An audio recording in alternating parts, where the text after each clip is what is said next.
Telugu digital media network లో political కేటగిరీలో #1 కేవలం 72 గంటల్లో 1,50,00,000 వ్యూస్ పైగా పాపులర్ టీవీ నెట్వర్క్. రాబోయే 5 సంవత్సరాలలో అసలు హైదరాబాద్ రియల్ ఎస్టేట్లో ఎలాంటి మార్పులు రాబోతున్నాయి అండ్ ఎలాంటి అభివృద్ధి మనం చూడబోతున్నాం అంటారు? So real estate Hyderabad real ఎస్టేట్కి నెక్స్ట్ 10 ఇయర్స్ 15 ఇయర్స్ తిరుగులేదు రియల్ ఎస్టేట్కి. హైదరాబాద్ రియల్ ఎస్టేట్ ఎందుకంటే రోజుకి హైదరాబాద్ రియల్ ఎస్టేట్ అనేది పెరుగుతూ పోతుంది, తగ్గడం లేదు ఎక్కడ కూడా. సో ఇది ఒక మంచి పరిణామం అని చెప్పొచ్చు మనం, ఎందుకంటే ఎక్కువ మంది ఇక్కడ జనాలు హైదరాబాద్లో ఉండడానికి ఇష్టపడుతున్నారు. సో హైదరాబాద్లో కూడా ఏంటంటే ఇప్పుడు ఆల్రెడీ మనకి మెట్రో ఉంది. సో మెట్రో అనేది ఇంకా ఎక్స్పాండ్ చేస్తున్నారు, దాన్ని phase 2 phase 3 కూడా ప్రపోజల్స్ ఉన్నాయి. సెకండ్ ఏంటంటే మనకి అన్ని హైవేలలో రోడ్స్ వైడ్ చేస్తూ ఉన్నారు. 4 వే ఉన్నది కూడా 6 లైన్స్, 2 వే ఉన్నది కూడా మినిమం 4 లైన్స్ చేయడం, ఇలా డెవలప్మెంట్ చేస్తూ పోతున్నారు.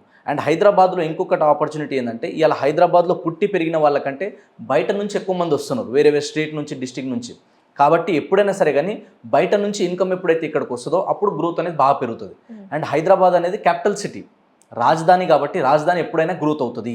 అండ్ రాజధాని నుంచి 100 కిలోమీటర్ రేడియస్ ఎప్పటికైనా కానీ ఖచ్చితంగా గ్రోత్ వస్తుంది. సో నేనేం చెప్తా అంటే ఎక్కడైతే లైట్లు ఎండ్ అవుతాయో, ఎక్కడైతే లైట్లు ఆఫ్ అవుతాయో, ఎక్కడైతే సిటీ ఎండ్ అవుతుందో అక్కడ నుంచి మనం పెట్టుబడి పెట్టాలి, అప్పుడు గ్రోత్ ఎక్కువ స్కోప్ ఉంటుంది. ఇలా హైదరాబాద్లో చూసుకుంటే మనకు పెద్ద పెద్ద హై రైజ్ అపార్ట్మెంట్స్ వస్తున్నాయి, విల్లా కల్చర్ బాగా పెరిగింది. సో ఔటర్ రింగ్ రోడ్ లోపల, ఇన్నర్ రింగ్ రోడ్ నుంచి ఔటర్ రింగ్ రోడ్ లోపల ఇలా విపరీతంగా డెవలప్ అయిపోయింది. ఒకప్పుడు ఔటర్ రింగ్ రోడ్ వస్తుంది అంటే జనాలు నవ్విరు, మా ఏరియాలో సిమెంట్ రోడ్కే గతి లేదురా భయ్, అంత పెద్ద రోడ్ వేస్తారా, ఆ రోడ్ ఎవరు తిరుగుతారు దాని మీద అన్నారు. కానీ ఇలా ఔటర్ రింగ్ రోడ్ వచ్చిన తర్వాత సిటీ అనేది చాలా పెరిగిపోయింది, 20 నుంచి 30 కిలోమీటర్ మొత్తం అంతా డెవలప్మెంట్ అయిపోయింది. ఇలా ఔటర్ రింగ్ రోడ్ లోపల ఎక్కడ కొనాలన్నా 40,000 పైన ఉంది గజం. ఇంతలాగా గ్రోత్ అవ్వడానికి రీజన్ ఏంటి అంటే ఖచ్చితంగా మనకి ఓఆర్ఆర్ రావడం. ఇలా ఓఆర్ఆర్ లోపలంతా కూడా మొత్తం ఆక్యుపై అయిపోయింది. సో ఇప్పుడు ఓఆర్ఆర్ దాటిన తర్వాత నెక్స్ట్ వచ్చేది రీజనల్ రింగ్ రోడ్. సో ఈ రీజనల్ రింగ్ రోడ్ వరకు కూడా మళ్ళీ ఇంకోటి గవర్నమెంట్ ఏం చెప్తున్నారంటే ఈ హెచ్ఎండిఏ అనేది ఎక్స్పాండ్ చేయబోతున్నారు. So Hyderabad metropolitan development authority అంటారు. సో ఇది కూడా ఏంటంటే 20 to 30 వరకు ఉంది మనకి. ఇప్పుడు దీన్ని 20, 40, 50 వరకు కూడా తీసుకెళ్ళాలని చెప్పి కూడా గవర్నమెంట్ ప్రపోజల్ చేస్తూ ఉంది. కాబట్టి రాను ఇంకా హైదరాబాద్లో గ్రోత్ అనేది పెరుగుతుంది.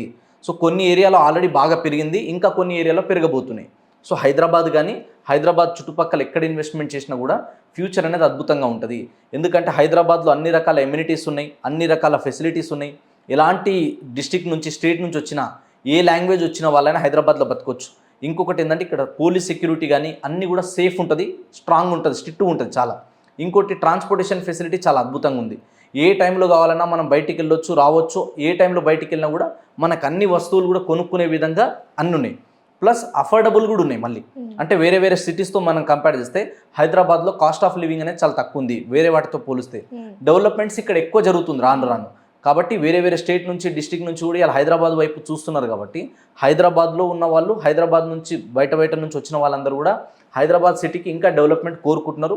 అండ్ మనం చూసుకుంటే లాస్ట్ 10 ఇయర్స్లో చూసుకుంటే హైదరాబాద్ ఏ విధంగా డెవలప్మెంట్ అయిందో ఇంకా నెక్స్ట్ 10-15 ఇయర్స్లో ఆ విధమైన గ్రోత్ వస్తుంది. కాబట్టి హైదరాబాద్లో కొనాలనుకున్న వాళ్ళు హైదరాబాద్లో ఇన్వెస్ట్మెంట్ చేయడం మంచిది.